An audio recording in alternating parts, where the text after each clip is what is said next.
Hello friends, welcome back to my channel.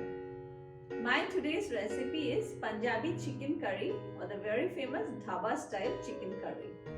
This chicken curry has lots of flavor into it, and without any delays, let's look into the ingredient list now.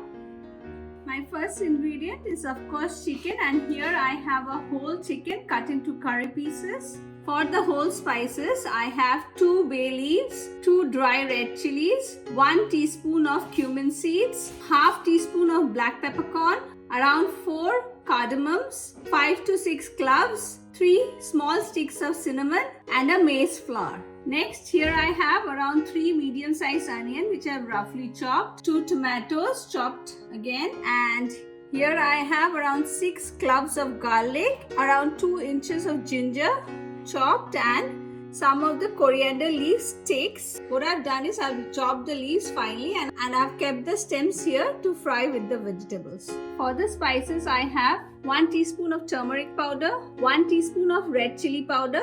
You can increase or decrease the amount of red chili according to your taste. 1 teaspoon of garam masala powder, 2 teaspoons of coriander powder, 1 teaspoon of cumin powder and half teaspoon of kasuri methi powder. 3 tablespoons of yogurt, and today we'll be cooking our chicken in desi ghee or clarified butter. This is a kind of must for any Punjabi food. So we'll start off by marinating our chicken. For that, I'm going to add in some salt, of course according to taste, along with half of my turmeric powder and then yogurt.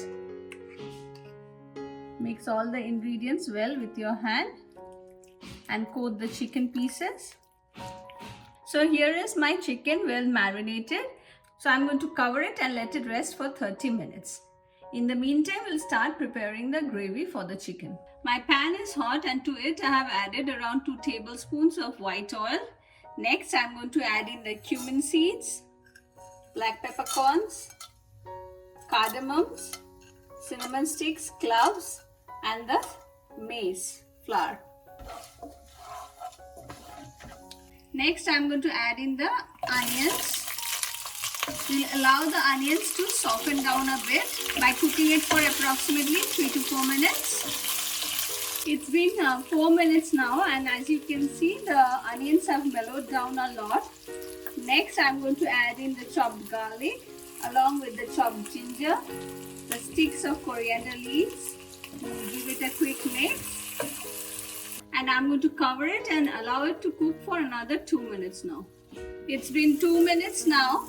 And next I'm going to add in the chopped tomatoes to it. I'll add in a little bit of salt at this point so that the vegetables cook a bit faster. And now I'm going to cover it and cook till the tomatoes are nice and soft. It's been around 4 minutes now, and my tomatoes are nice and soft. So I'm going to switch off the gas right now and let this cool down before I grind it into a smooth paste. What I'll do is I'll add in some cold water so that it cools down a bit faster and we can grind it. After the vegetables cool down, I have grinded it into a fine paste. Next, in the same pan, I'll add in 2 tablespoons of ghee or clarified butter. I added actually 3 tablespoons of ghee or clarified butter, and next I'm going to add in the bay leaves to it. Next goes in the dry red chilies, and next I'll add in the red chilies to the hot ghee or clarified butter. This actually gives a very nice color to the gravy. Mix it quickly, and I'll add in the onion and the vegetable paste. After adding the paste, give it a quick mix, and we'll cover and cook this till the oil starts separating from it. It's been about 3 minutes that the gravy is cooking. At this point, I'm going to add in the rest of the spices, that is turmeric powder, cumin powder, and finally the coriander powder. Give it a quick mix. Next, I'll add in the chicken pieces. After adding in the chicken pieces, mix it well.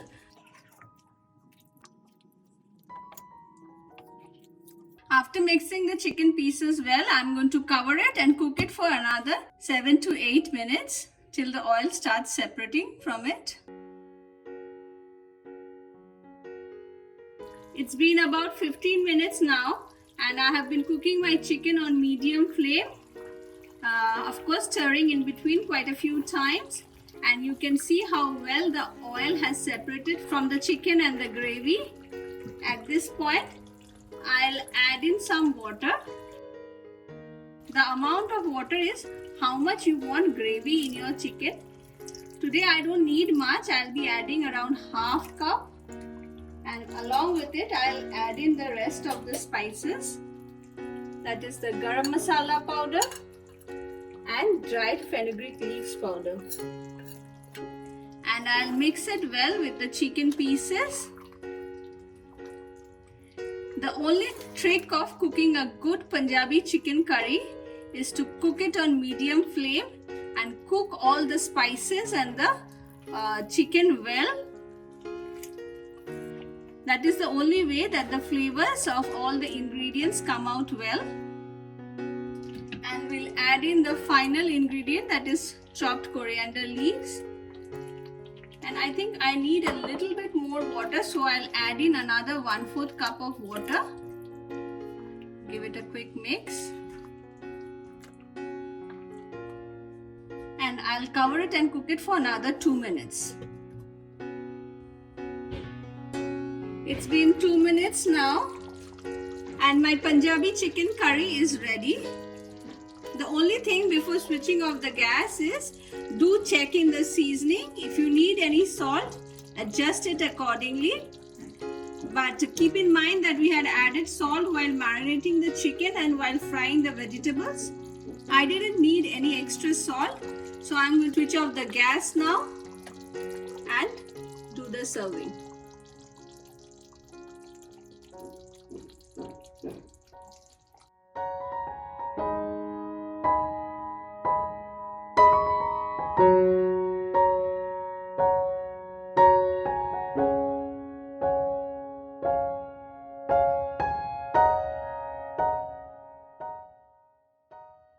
My Punjabi chicken curry is ready.